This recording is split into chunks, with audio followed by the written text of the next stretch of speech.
On behalf of the management and staff of the Planning Institute of Jamaica, the PIOJ, I want to thank the organizers for the opportunity of addressing and participating in this very important event. I'm proud to speak today about the role and your role of the Jamaican diaspora in Jamaica's national development and the role that can be played in advancing Vision 2030 Jamaica. The Bible says in Proverbs 29, verse 18, where there is no vision, the people perish. One translation says, where there is no vision, where there is no revelation, the people cast off restraint. And the implication is do their own thing. Vision 2030 Jamaica, the National Development Plan, our country's first long-term national development plan, covers a 21-year period, 2009 to 2030, and comprises a roadmap for the achievement of developed country status by 2030. This roadmap provides an integrated framework for the achievement of sustainable goals and inclusive social, economic, environmental development towards the realization of the national vision of making Jamaica the place of choice to live, work, raise families, and do business. A vision statement formulated through the widespread consultation with Jamaica's youth. The achievement of Vision 2030 Jamaica will result in a guarantee for each Jamaican that at a minimum, he or she will experience an acceptable standard of living with the basic amenities and opportunities available to persons living in a developed country. Vision 2030 Jamaica is stakeholder-driven and people-centered. And it is within this context that we recognize the role of the Jamaican diaspora in the implementation and success of Vision 2030 Jamaica. I've heard a lot of talk about a recognition of the implementation deficit that we do very well as a country, and it's not to be taken for granted that we do studies and have general consensus of what our challenges are, and that's very important. But we have a greater challenge of implementing and putting in place a lot of the recommendations and findings from our studies. We say the members of the diaspora have and continue to make important contributions to Jamaica's development prospects and to securing sustainable livelihoods. Your presence here today, along with your achievements, demonstrate the strength of Jamaica's social capital and sense of community, as well as the ability of the Jamaican people and our culture to both survive and achieve prominence in external spaces. We've had a tremendous, a rich time so far from this morning. I was, impressed with the remarks by the minister, like Mr. Hawthorne. There was so passion, and, I'm very impressed with what I've been hearing. And I was saying to Pastor Bruce Fletcher that, unfortunately I'll have to return for a meeting with the Prime Minister this afternoon, so I won't stay on. But I'm very keen, and we've been in discussions before now, of all the outcomes and recommendations raised forward coming out of the meeting. Very rich so far. As Christians, we appreciate that the spiritual underpinning that forms the core of the fabric of the Jamaican society and our value system is a direct result of the historical and continued significance of the Christian faith in shaping who we are as a people.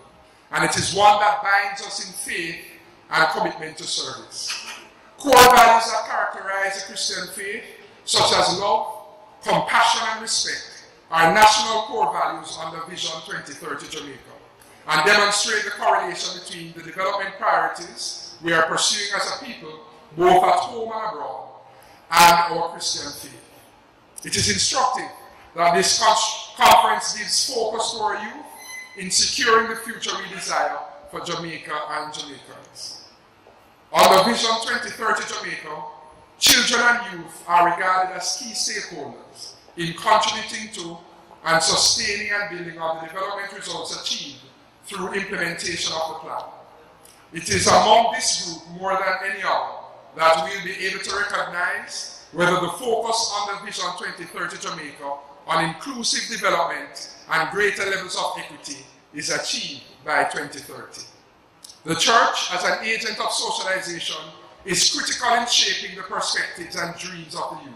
And we heard that expounded on by the message from the Governor General. And hence has a key role to play in integrating our youth in national development processes. Let me bring you up to date with the progress on Vision 2030 Jamaica.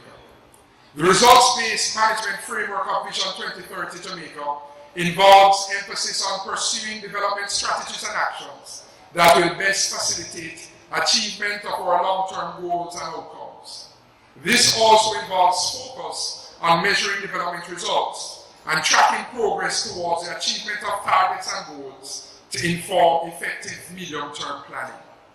We measure our achievements under Vision 2030 Jamaica through a national outcome indicator framework, which currently comprises 67 indicators, and the latest results of tracking progress in achieving the targets using statistics up to 2015 show that 25.4% of the Vision 2030 Jamaica targets for 2015 have been met. Another 37.3% of indicators showed some improvement towards achieving the targets, while 34.3% of indicators showed no improvement or worsening, and 3% could not be compared in this way due to a lack of agreed targets for the relevant period. And so this represents the overall picture now. The reading as at 2015 represents an improvement over the reading at 2014, where 55% of indicators measured showed improvement. And in 2015, as I mentioned, 63% of those indicators are showing improvement, either actually met the target or exceeded or are making progress towards. And some areas of improvement recorded include the grade 4 literacy rates for both male and female, the annual inflation rate, the percentage change in foreign exchange earnings from tourism, the percentage of children in consumption quintile 1 under the PATH, receiving PATH benefits under the PATH program, housing quality index improvement, hazard damage as a percentage of GDP, the human development index, the HDI, and the percentage of the labor force that is actually certified. The control of corruption index and the murder rate also showed improvement. Areas where there was no improvement recorded include the poverty headcount ratio, real GDP annual growth rate, unemployment rate, and the proportion of households with access to secure tenure, speaking of the land titling process. I'm going to pause and I'm going to say it again as I close. I'm going to invite all of us present, if you have not already, to visit our booth at the back of this auditorium, the Vision 2030 booth.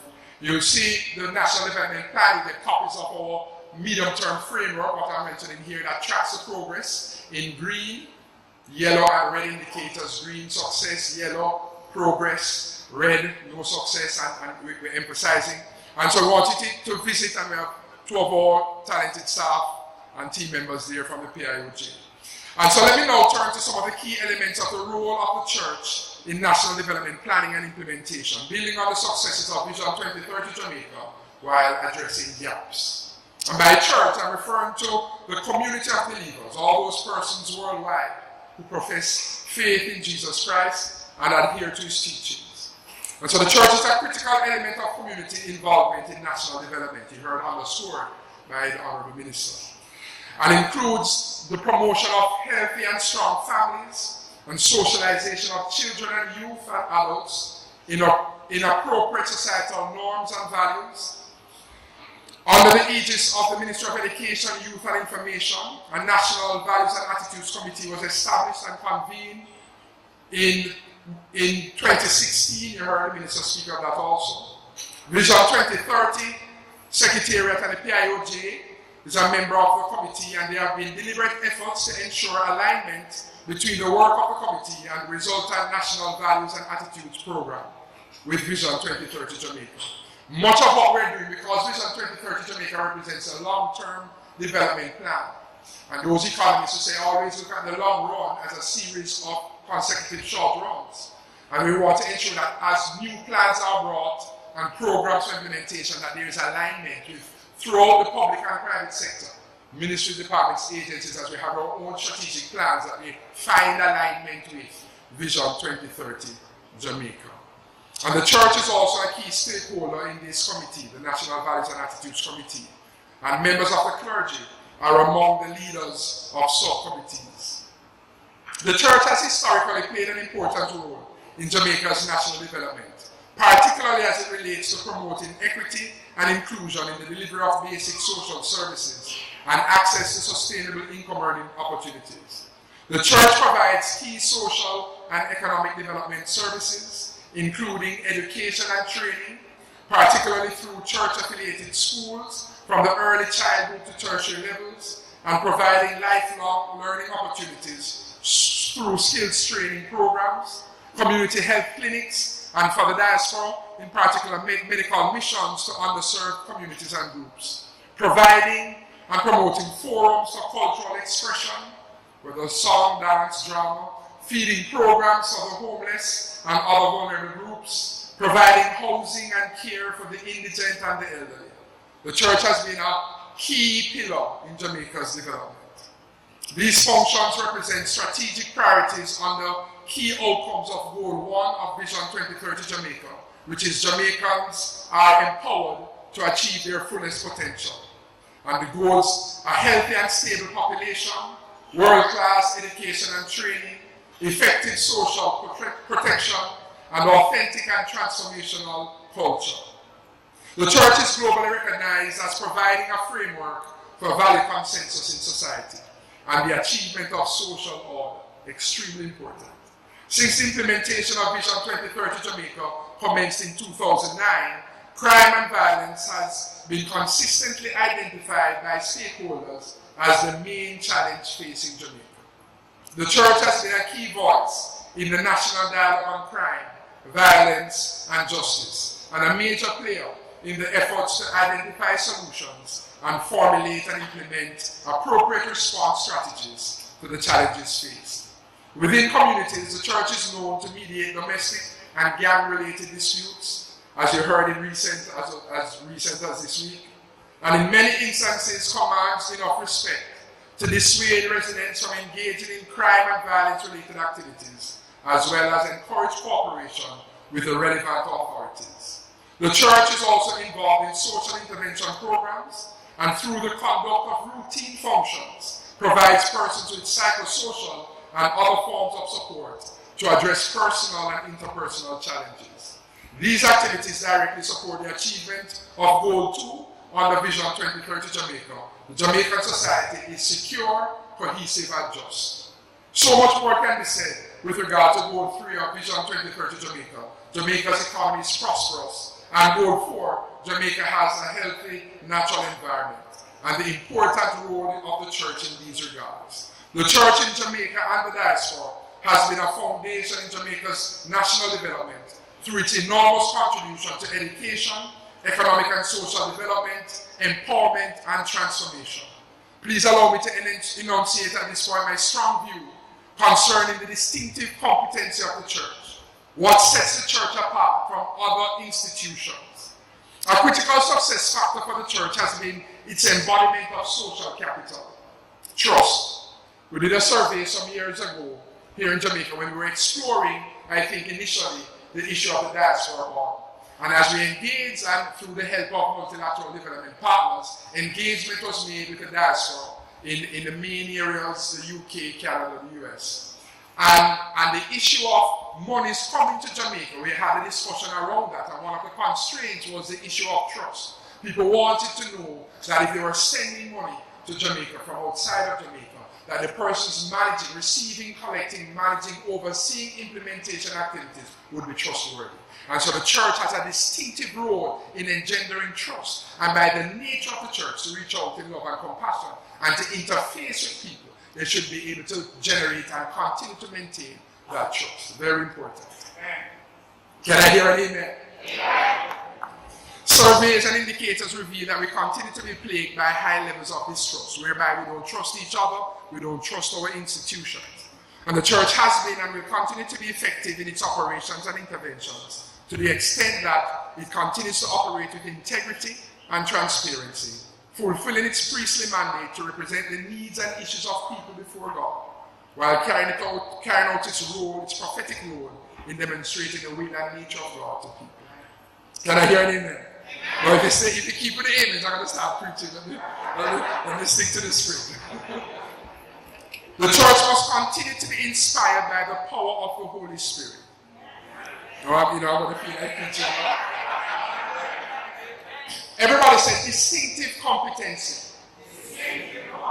And just what that means. You hear people speak of comparative advantage. Your distinctive competency speaks of your strength and your ability as you interface in a wider society. What sets you apart? Can I suggest that the distinctive competence of the church must be the manifest power of the Holy Spirit?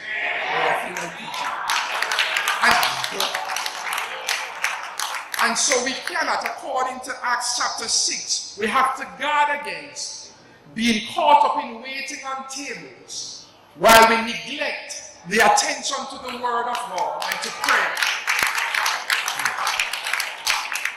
And note that when the conflict arose in the early church, that when they said Jewish widows were being neglected, the Gentile widows were being neglected in the distribution of food as gifts were collected for the poor, there was some bias and some slam towards how gifts were distributed. And the church came together, leaders came together, and they began to seek wisdom from God. And they say, you know what? We can't leave behind prayer and the power of the word of God and teaching the word.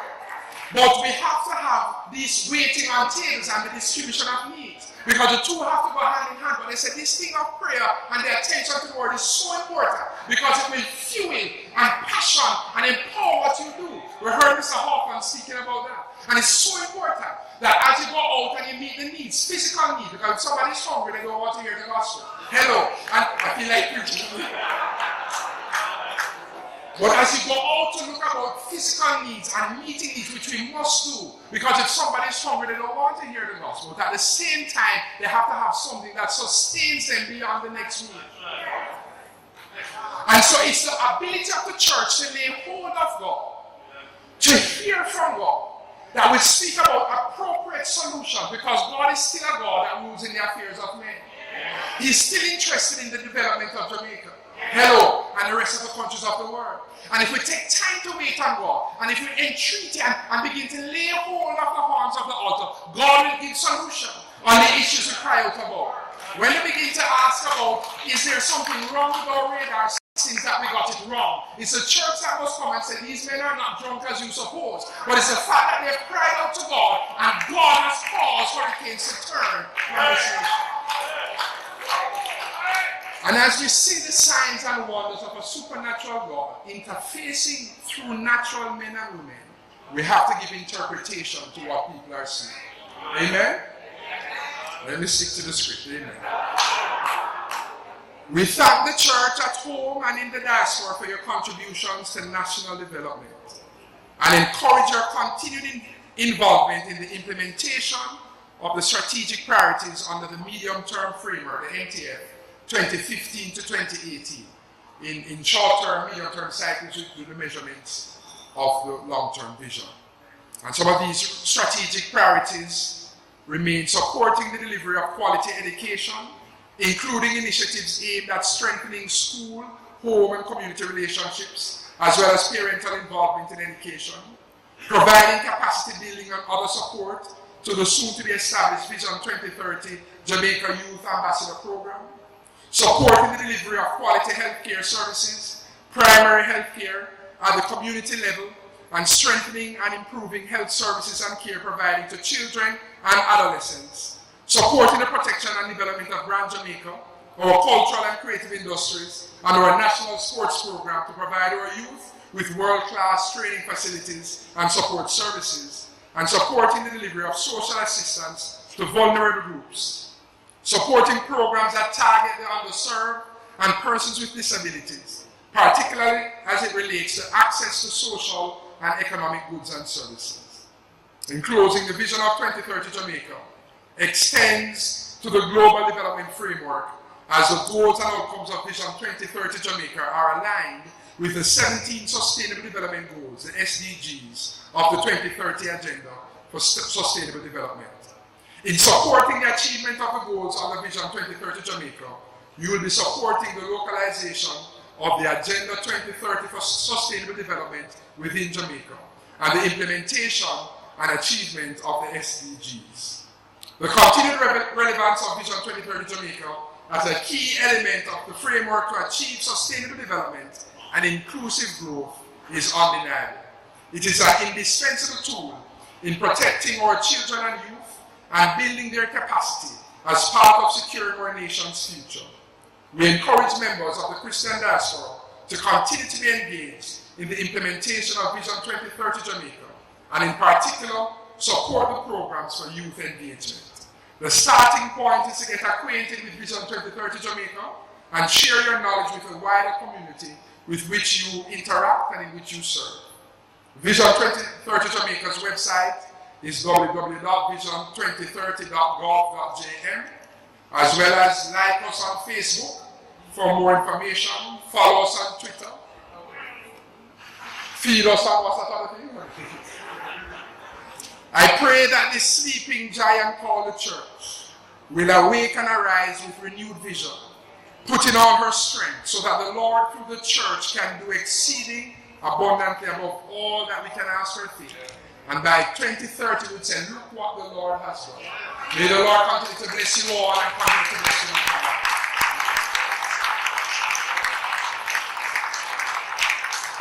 Amen. Aren't we blessed and highly favored to have Wayne Henry as the head of the Planning Institute of Jamaica? Isn't that blessed? I've never heard a Director General of the Planning Institute speak like that. And I've been around a while. Thank you so much, Wayne. I think it would be appropriate to take a few questions. We're going to open the floor. We have a few more mics. Ibira Star, technician. Bev, can we get a few runners? Okay, you want to start first, Dr. Morgan?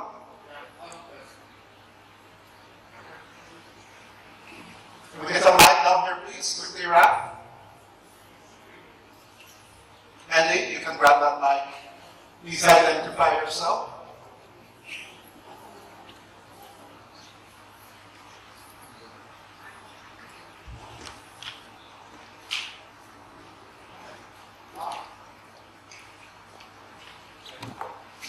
Yes. Brother Wayne, I'm here. I've been following you around, hoping I'll be there when you make your first bad presentation. This was not that day. Because I've been following you through and listening to you for the rest of my life. Now, Brother Bruce Fletcher, in his opening comments, used a few words which are music to my ear. He tried in a way to quantify the contribution of the church, albeit in the area of education, facilities, and so forth. Do you think we'll ever get to the point in Jamaica, for instance, where the church will be brought around the table, whether it's growth, employment, whatever, because we would have known what's the contribution to gross domestic product. Whatever is the distinctive competence of the church, we know the church has the power to generate wealth. And I think we have a very cynical society where unless you're dealing with hard things like generating wealth, reducing unemployment, and so forth, we don't get invited to those places where decisions are made. Is that a possibility? Okay, so everybody heard the question? Good. So thank you very much, Brother Henry, Dr. Morgan. So to be fair, and your point is very valid, but to be fair, we've seen and I've been around as long as Mark, right? But we've seen in the last easily 15 years, and I'm sure before, but I've been more involved in the policy space, that there's more engagement with the general stakeholders in the society, including civil society. And the church would have its role and its place through these mechanisms, as well as even otherwise, as you will make representation, that you can request meetings and you can interface. And as we have the ideas, we have the solutions, we have those recommendations, even to listen, just to have that dialogue. And I know I've seen more and more when there's engagement. And even where the church, even if we don't go forward as much as the church as we should, and we've seen even where policy makers are reaching out in their in their quest for solution and calling for answers. A suggestion is that in a context against the backdrop of constrained resources in the public sector, that sometimes we have a lot of what you need is in the church in terms of resources and skills and skill sets to begin that study if it hasn't been done before. Or how do we quantify? It's a difficult study, and you may have to use aggregates and crude measures simply because a lot of the value that the church brings can't be quantified.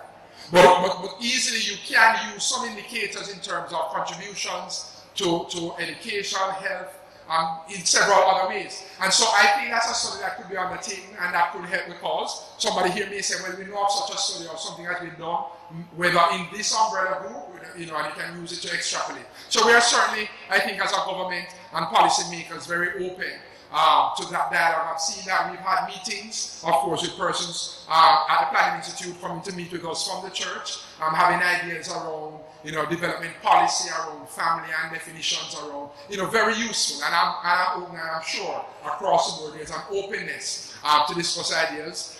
Some years ago, you heard the Minister of National Security calling for help in terms of asking for divine intervention.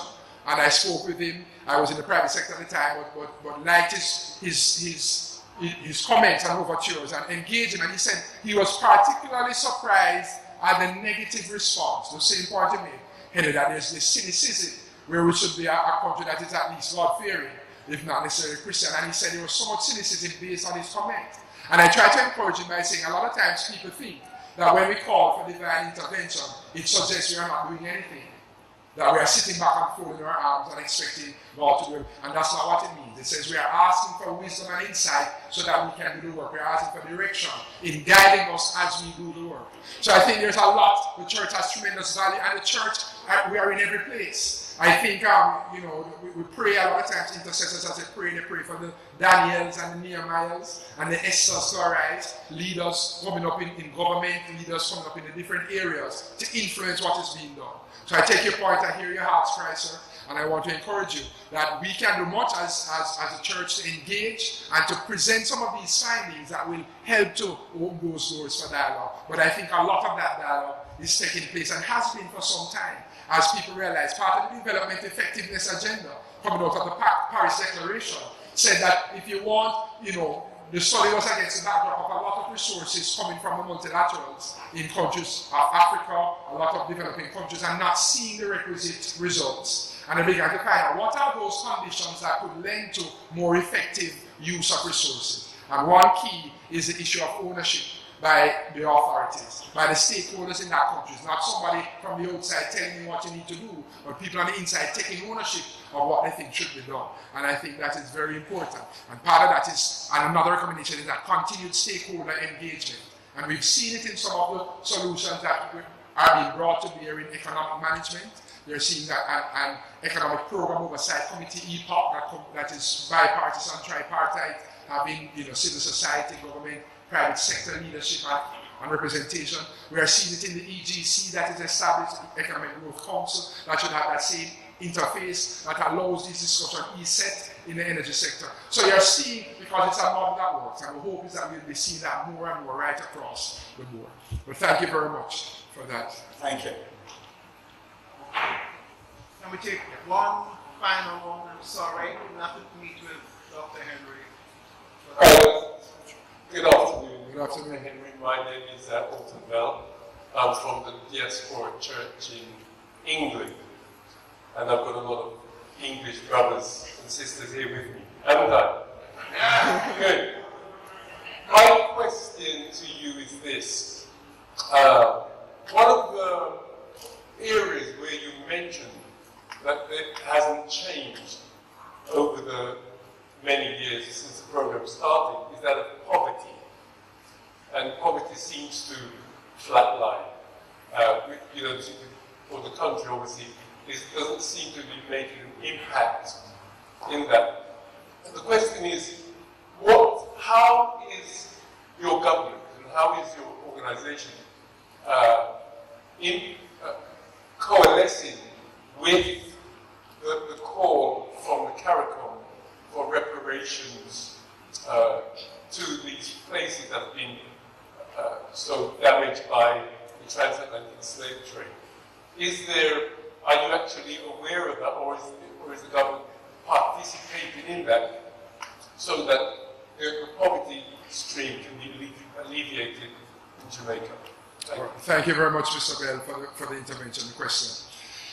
So the discussion on reparations, we are fully aware, and I think what your country has, there have been discussions at the highest level in terms of Parliament on the matter. And it's been revisited, and it's a continued dialogue. In terms of policy priorities, I don't know that it is in terms of what will come to us now, but I think it's a useful discussion. I can ask, of course, the minister is here, and I will give her a chance to respond also. But let me speak to the broader issue, and it has its place in terms of the discussions on reparations. For us at the Institute, the PIOJ, we've been doing quite a bit of work, and so while the indicators, so some of the issues, the poverty headcount and the fight against poverty is such a difficult undertaking, but obviously it's at the heart of what anybody would do in development work, right? The part of, it's not enough to grow an economy.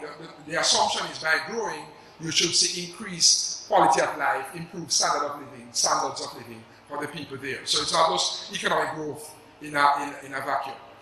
And so we do quite a bit in terms of the development around programs and initiatives to challenge poverty and to realize reductions in poverty, much as you would see in the global stage. And and the quick backdrop is that some of the most advanced economies are still having great challenges, even as they continue to increase in incomes per capita. You are seeing increasing levels of disparity. Right, inequality. That means people are, even in these countries, are being plunged further into poverty. So it's an ongoing challenge right across the globe. For us, we've been tracking in terms of measurement of poverty and increasing our capacity to do so, to have more accurate readings. And we capture some of what we do. We capture it through the Jamaica Survey of Living Conditions, the JCDC, and that's a tremendous undertaking to get a good sense of households and the quality of life and their well-being. We also just developed and got approved by Cabinet the National Policy on Poverty Reduction, and so we are now begin to implement some of the recommendations there. So we have a general national policy on poverty. As we undertake the types of engagements with multilateral partners such as the IMF and the World Bank and the IDB, Caribbean Development Bank, and others, naturally, we have these interventions that promise reform and to try to accelerate economic activity, we have to be careful that we don't leave people behind. And so there's this emphasis on social protection and trying to provide for the most vulnerable. And in that way, we've had for now several years on the PATH program, the program of advancement through health and education, as well as several other programs, really different programs, to cater for the most vulnerable. But we realize that according to best practice, it's not enough to be catering for them. You want to empower them, to lift them out of poverty. And so we've seen revisions to the PASS program. We've seen revisions to PATH to try to enlarge the benefits provided, to try to include more persons in that net of who gets benefit. We've recently, and I can say that we've recently costed the social protection floor. We're going to make it, as the minister said, we're going to say more as we get ready to launch it. So in the PIOJ, in terms of technically, we've along with the Ministry of Labor and Social Security, we've costed the social protection floor, which is a tremendous step in terms of just planning and analysis of what it would cost to make provision for the most vulnerable. And that is looking at some 14, 15 programs along with PATH. Some 13 to 14 along with PATH, and getting a costing of what the average contribution should be in terms of pricing for these persons. So we are doing quite a bit, Mr. Bell, to try to tackle that issue. And I could go on and on, I don't want to take up the time, but we see the disparities in terms of gender, in terms of employment and unemployment numbers. We see the disparities with youth. And so we are coming with targeted initiatives, targeted interventions to try to have increased effectiveness in our outcome. So quite a bit, I appreciate your comments so much. Quite a bit is being done, and that's really at the heart, that's a lifeline of what we're doing. If we are growing the economy and people are being left behind in poverty, then how effective is that? Huh? So thank you very much. And I'm going to be here for a little while longer. If you want to have further discussion, I'm doing MC's work for him, no, let me not. But let's put our hands together for our MCs, our Masters of Ceremony, doing a tremendous job. Thank you very much. just in respect of the issue of reparations specifically, what I can say is that a private member's motion had been moved by Member of Parliament Mike Henry, Minister of Transport and Works. The issue is still one that he's very passionate about. But when he moved the matter to take forward action for reparations, it got bipartisan support and is therefore has support across the aisle to this day. A national council on reparations has been established and approved by Cabinet. Its elevation from a committee to a council. The new co-chairs are Dr. Lalita Mattis Davis and Professor Maureen Shepherd. They are the co-chairs of the council, and they are actually charged under the aegis of the Ministry of Gender, Culture, Entertainment and Sports, Minister Babsy Grange, Olivia Grange, I should call her proper name, Olivia Grange, to take forward an action plan. They're now marshalling an action plan. As you know, and you alluded to, the heads of government across CARICOM had approved a motion to establish national councils on, committees on reparations across in their governments as well, and those are being established. But Jamaica is moving ahead with its council as well, and we should hear more as they move forward. You will be aware of the bill that's coming to expunge the records of all our national heroes, plus Taki, as well as, I think it is, it's more than 500 persons who were involved in the rebellion movement, and not only Morant Bay, but generally the liberation movement in Jamaica, to expunge their records entirely, so that we can regularize not only our national heroes, but persons who were criminalized, but who are in fact our forefathers and foremothers of freedom. So that is one action that is being taken. The bill should come to Parliament in fairly short order. The draft has actually been presented to Cabinet already and been approved for movement forward. And you will hear more, undoubtedly. Okay, thank you very much, Minister. Thank you, Dr. Wayne Henry. Another round of applause for our Planning Institute of Jamaica, Director General.